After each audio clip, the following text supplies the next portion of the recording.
Insan Pers.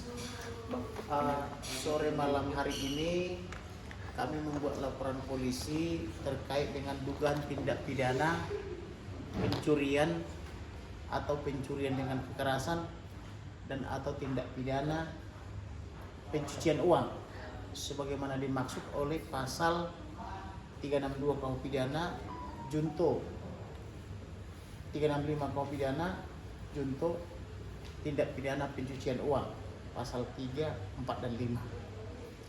Adapun terlapornya seperti sudah kita ketahui di pengadilan bahwa uang almarhum hilang 200 juta pasca dia dikubur tanggal 10, tanggal 11 dari dalam kuburnya dalam tanda petik masih mentransfer uang 200 juta. Tentu tidak mungkin almarhum Joshua melakukan itu. Sebagaimana terungkap dalam fakta persidangan, pelakunya adalah yang mengaku Ricky Rizal, baik itu atas inisiatif sendiri maupun atas perintah daripada Nenek Putri Chandrawati. Jadi kita proses karena belum ada pertobatan. Kemudian jam tangan almarhum juga hilang, jam tangan yang melekat di tangannya. Kemudian handphonenya juga 2 unit hilang, sampai sekarang belum dikembalikan. Demikian juga laptopnya, ditambah dengan rekening-rekeningnya, 2 rekening dari Bank BNI sampai dengan sore ini belum ditemukan dan atau belum dikembalikan. Demikian juga rekening dari Bank BRI, Bank Mandiri maupun Bank BCA. Satu lagi pin emas pemberian pimpinannya, pin emas itu juga belum dikembalikan. Kami sudah mewarning mereka selama 8 bulan, tetapi tidak ada itikat mereka untuk segera mengembalikan kepada klien saya atau kepada klien saya Samuel Huta Barat, demikian juga kepada itu saya Rosti maupun bera saya Yuni. Oleh karena itu supaya mereka ini kita bantu bertobat, jangan sampai mereka nanti keburu meninggal masuk neraka, maka kita ingatkan melalui perbuatan laporan polisi supaya mereka nanti tersadar, karena ini ancamannya 20 tahun tindak pidana pencucian uang karena menggunakan transfer media bank. Oleh karena itu sebagai kita negara hukum yang tentunya harus patuh hukum, karena ada fakta-fakta hukum baik temuan kami maupun temuan penyidik maupun fakta persidangan di mana barang-barang almarhum masih dikuasai oleh para pelaku, maka kami laporkan tindak pidana pencurian dengan kekerasan junto tindak pidana pencucian uang. Itulah kira-kira laporan kami sore hari ini atau sore menjelang malam ini. Terima kasih. Oke, berarti kira-kira total kerugian semua itu berapa Bang? Ada 300? Kerugiannya yang jelas di atas 200 juta.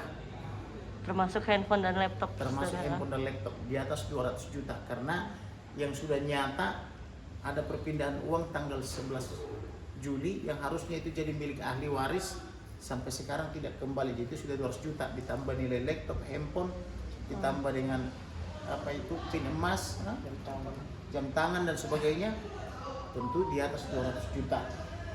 Kemudian kami sore ini membuat 2 laporan polisi. Satu laporan polisi model B tentang tindak pidana kejahatan pencurian dengan kekerasan untuk TPPU.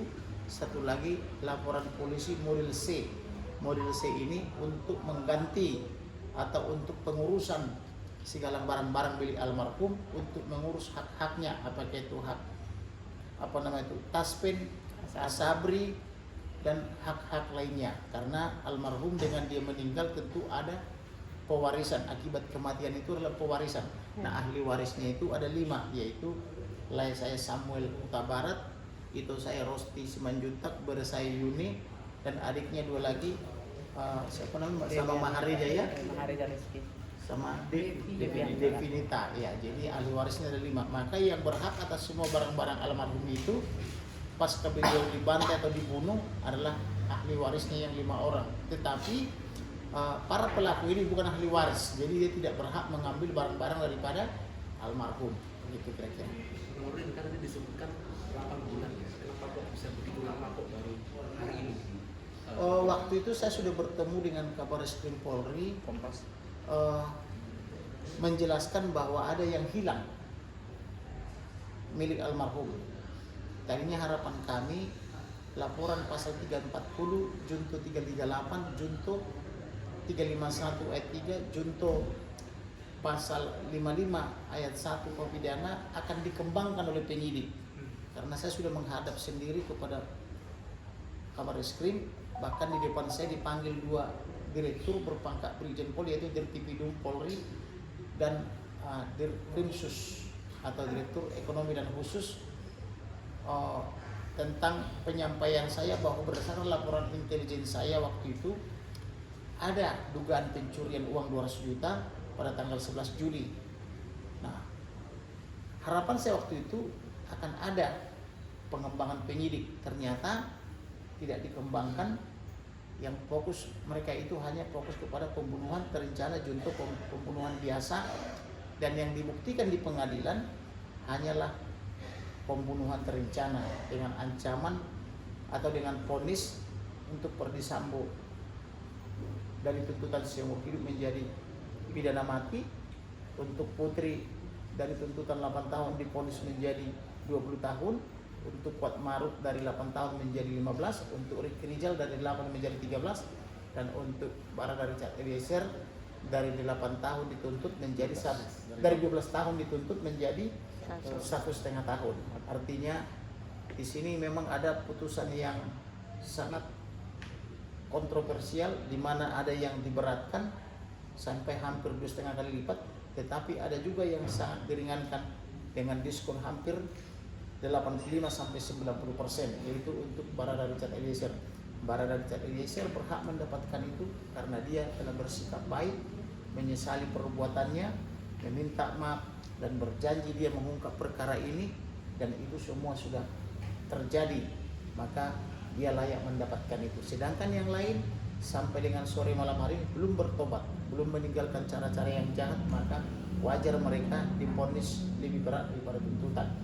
Termasuk juga ini barang-barang almarhum belum juga dikembalikan. Oleh karena itu kita membantu mereka ke jalan yang benar dengan cara membuat laporan polisi, bukan dengan main hakim sendiri, bukan dengan main hakim jalanan. Jadi kita bantu mereka meninggalkan cara yang jahat, masuk ke dalam pertobatan agar mereka menyadari perbuatannya, dan ini juga nanti menjadi alasan pemberat kalau mereka berani banding, termasuk kalau mereka berani kasasi, karena masih ada tindak pidana lain yang akan menyusul kan begitu. Oh, Inang sendiri pengennya barang-barangnya kan gimana, balik kah atau seperti apa Inang? Untuk barang-barangnya almarhum sendiri, Gimana? pengennya maksudnya langsung balik atau gimana nih balik barang-barang yang berada di tangan yang tidak tepat ini? Ya seharusnya kalau itu barang milik almarhum Yosua kan anakku, itu kan anak aku, jadi kami ahli warisnya. Yang seharusnya milik anak itu harus dikembalikan kepada ahli warisnya, karena anak itu setelah meninggalkan orang tuanya dibunuh secara sadis dan keji. Jadi yang berhak mendapatkan itu adalah saya sebagai ibunda almarhum dan semua saudara dan bapak ayahnya Sebagai ahli waris sebagai ahli bangsa, waris ya kan. bukan Ricky Rizal gitu loh. Ricky Rizal bukanlah ahli waris daripada almarhum, demikian juga PC maupun Ferdy Sambo. Bang, tapi kedetek nggak sih Bang terakhir itu laptop berada di mana? Di Duren 3 kah atau di luar? Yang jelas ada terdeteksi karena pasca menjelang persidangan tiba-tiba dia keluar dari WhatsApp grup keluarga.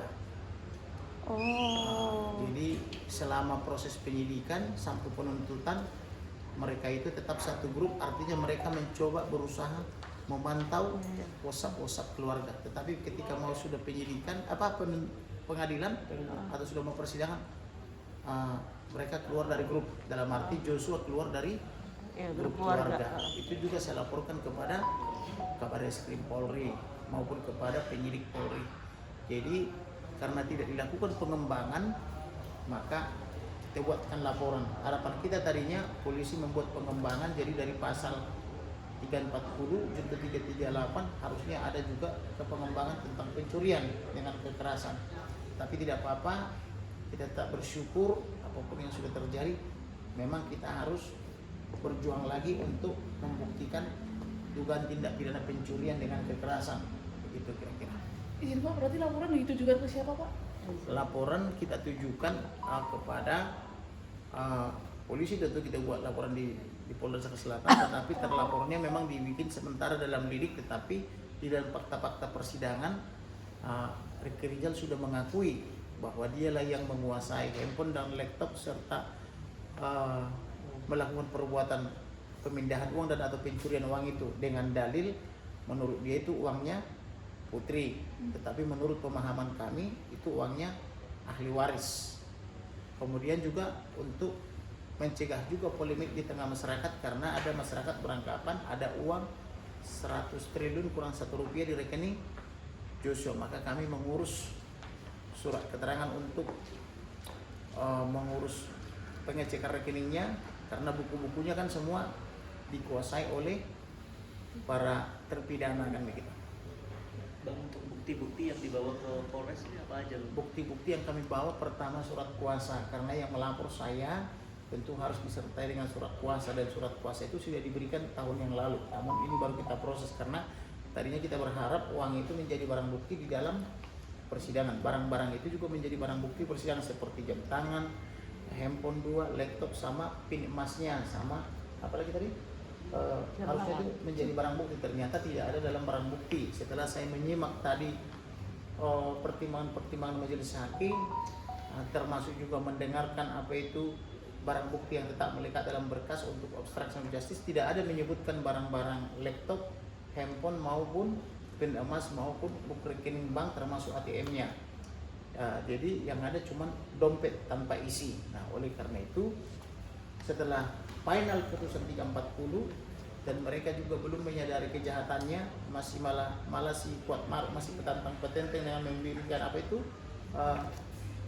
salam menal, maka kita pikir mereka ini belum menyadari perbuatannya, maka kita bantu dia menyadari perbuatannya sebelum malaikat Israel ya datang mencabut ininya, nyawanya kan begitu. Mudah-mudahan dengan laporan ini mereka bisa menyadari perbuatannya kan begitu. Bang, katanya mau melaporkan Ferdi Sambo karena dugaan pelecehan seksual itu nggak terbukti, itu gimana? Tentu kami sudah mewarning mereka, termasuk Arman Hanis dan Febri, karena mereka begitu lantang mengatakan terjadi pemerkosaan dan atau pelecehan, tetapi mereka tidak membuat laporan polisi sampai dengan hari ini, kecuali yang ada di Duren 3 dilaporkan ke Polda Jakarta Selatan, tetapi yang dari Polda Jakarta Selatan tidak bisa mereka buktikan, maka sudah dihentikan penyidikannya. Demikian juga percobaan pembunuhan pasal 338 junto 53 pidana sudah dihentikan. Maka sebenarnya dengan dihentikannya penyidikan harusnya mereka menyadari dan minta maaf, tetapi mereka terus mengganti tempus delicti dan locus delicti menjadi Pemagelang tanggal 4. Kemudian karena berhasil kita petahkan tanggal 4, lalu mereka ganti menjadi tanggal 7, tanggal 8 begitu. Jadi oleh karena itu, karena mereka belum ada kesadaran untuk menyesali perbuatannya, maka kita juga sudah mensomir baik Ferdi Sambo, Putri maupun penasihat hukumnya agar berhenti menyampaikan hoax itu kepada masyarakat, karena mereka juga tidak pernah membuat laporan polisi lagi setelah di Jakarta Selatan. Nanti berarti bakal dilaporkan ya, Bang? Betul, kalau mereka juga tidak mau menyadari, tidak mau meminta maaf, tentu kita proses lagi. Kita memberikan contoh kepada masyarakat bahwa negara kita negara hukum. Jadi mereka juga harus menyadari itu, dan itu menjadi alat pemberat di majelis hakim tinggi, bahwa mereka ini kejahatannya sangat luar biasa dan sangat kompleks gitu loh. Artinya sempurna kejahatan itu, sempurna evil minds atau mens rea itu. Penugasan aja hari ini berarti terlapornya Ricky Rizal sama Putri aja Dan kawan-kawannya. atau 4 terdakwa? Minimal 3. Minimal 3. Ricky Rizal kan mengaku dia mencuri itu karena disuruh PC. Nah, Ricky Rizal, Ferdi Sambo juga mengaku itu uang dia. Nah, biarkan nanti Ferdi Sambo membuktikan dalil dia, apakah dia pernah setor uang ke situ baik langsung maupun oleh orangnya dia, tentu kan akan terlihat. Nah, kalaupun dia pernah setor uang ke situ, tetap dia tidak berhak langsung main ambil, karena almarhum telah mereka bantai dengan sadar dan dengan sengaja. Tentu mereka harusnya, kalau bisa dibuktikan itu uangnya, harus ditagih kepada ahli waris. atau melalui mekanisme hukum baik gugatan maupun dengan cara musyawarah kan begitu. Oke. Cukup ya? Oke, terima kasih. Baik, terima kasih ya. Terima kasih.